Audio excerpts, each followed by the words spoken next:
Padahal Bung Karno menyatakan ini satu keputusan agreement, gentleman agreement.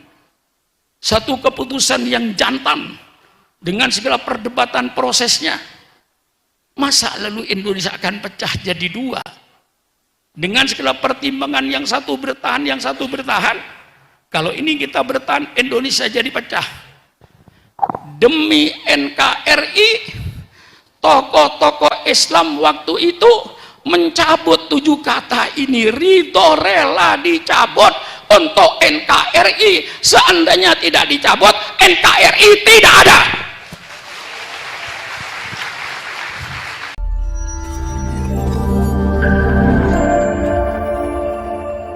Bukan hadiah dari Belanda. Negara Kesatuan Republik Indonesia merdeka bukan hadiah dari Jepang. Negara Kesatuan Republik Indonesia dibangun di atas aliran darah bangsa Indonesia.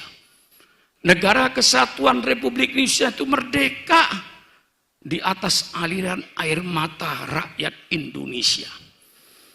Berapa wanita yang jadi janda, berapa anak yang menjadi yatim, karena mereka gugur di dalam pertempuran. Semenjak dimulai oleh Pangeran Diponegoro di Jawa Tengah ini, tahun 1825, pertempuran tidak berhenti. Sampai merdeka 1945, bahkan sampai 1948. Kita sekutu mau mencoba kembali ke Indonesia ini. Inilah negara Kesatuan Republik Indonesia ini. Dan kalau orang bertanya kepada saya, Pak Sukron, sejauh apa kontribusi umat Islam terhadap NKRI ini? Saya akan jawab pada pejabat pemerintah dengan fakta. Kalau pemerintah ingin tahu sejauh mana kontribusi umat Islam, pengorbanan umat Islam terhadap NKRI, persilakan pemerintah adakan sensus kuburan. Tentu yang saya maksud bukan kuburan umum. Kuburan Taman Pahlawan itu tolong disensus. Sensus ulang. Alhamdulillah, seluruh kabupaten di Indonesia pasti punya Taman Pahlawan. Magelang punya Taman Pahlawan. Sukabumi, Cianjur, Tegal, Pekalongan. Tiap kabupaten mempunyai Taman Pahlawan. Tolong pemerintah adakan sensus Taman Pahlawan. Tanya, nama siapa, agama apa, nama siapa, agama apa, nama siapa, agama apa. Saya jamin pemerintah 99% darahnya umat Islam untuk NKRI ini.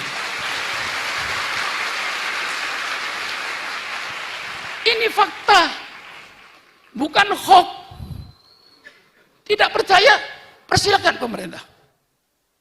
Datangi kuburan pahlawan itu. Siapa namamu? Agamamu apa? Siapa namamu? Agamamu apa?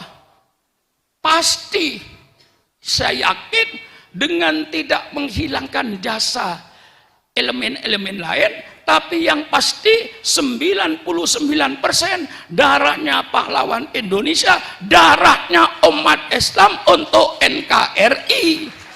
Ini saya ulang. Maka jadi pemimpin bangsa itu harus tahu sejarah bangsanya. Jangan memimpin bangsa tidak tahu sejarah bangsanya, pasti tidak akan bijaksana karena tidak tahu sejarah bangsanya. Kalau orang yang tahu sejarah bangsanya, oh ini bangsa Indonesia, bahwa terbesar adalah umat Islam, dengan tidak mengurangi daripada jasa-jasa kelompok-kelompok yang lain. Tapi yang pasti adalah umat Islamlah yang terbesar. Apalagi saya katakan, seandainya ulama waktu tidak ada toleransi, NKRI tidak ada. Saya buka sejarah. ketika Bung Karno mau mendirikan republik ini, membentuk 60 orang dari tokoh-tokoh bangsa ini. Untuk apa? Untuk mencari formatnya negara ini. Gagal. Kemudian Bung Karno membentuk 9 orang dari tokoh nasionalis dan tokoh agamis.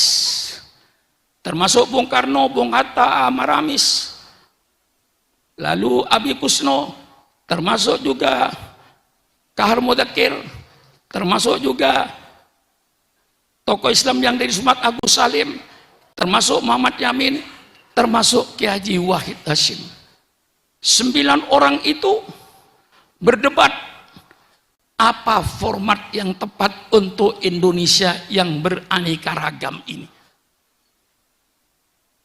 Karena seluruhnya saling memberi pendapat. Nasionalis bertahan dengan nasionalisnya, yang Islam bertahan dengan Islamnya.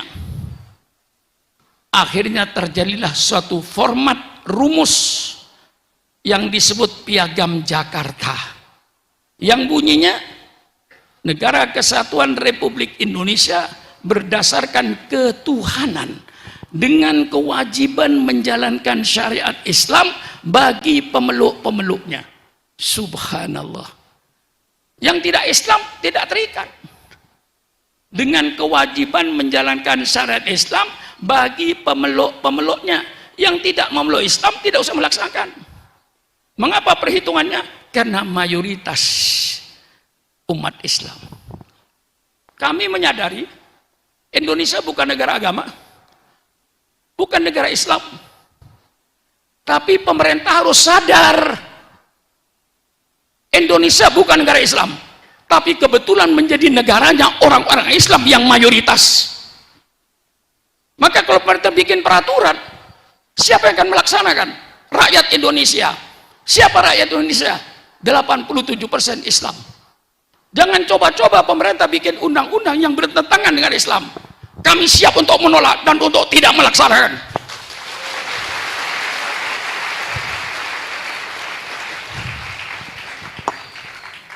Kan benar toh, kalau bertentangan dengan agama kita. Nah, kamu harus tahu sejarah.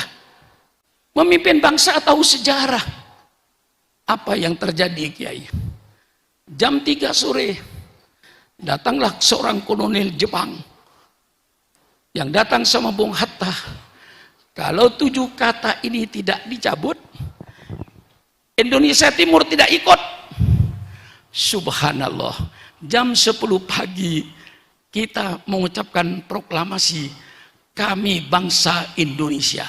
Dengan ini menyatakan kemerdekaan Indonesia.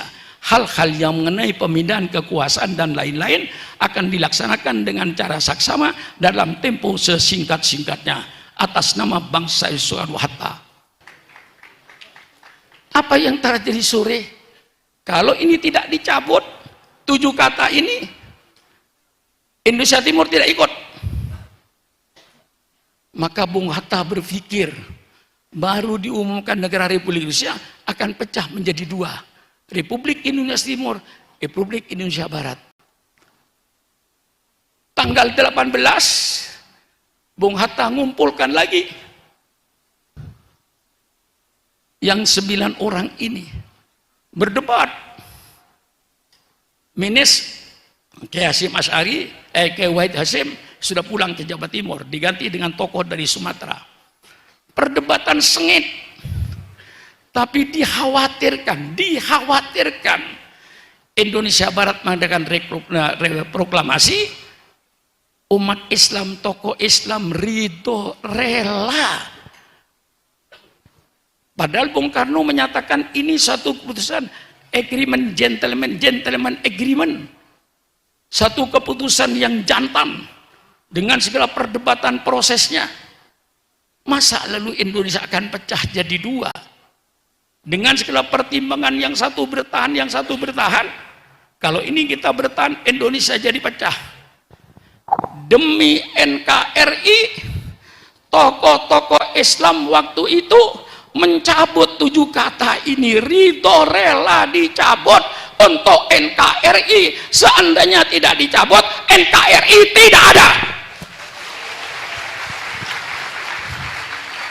Persilakan.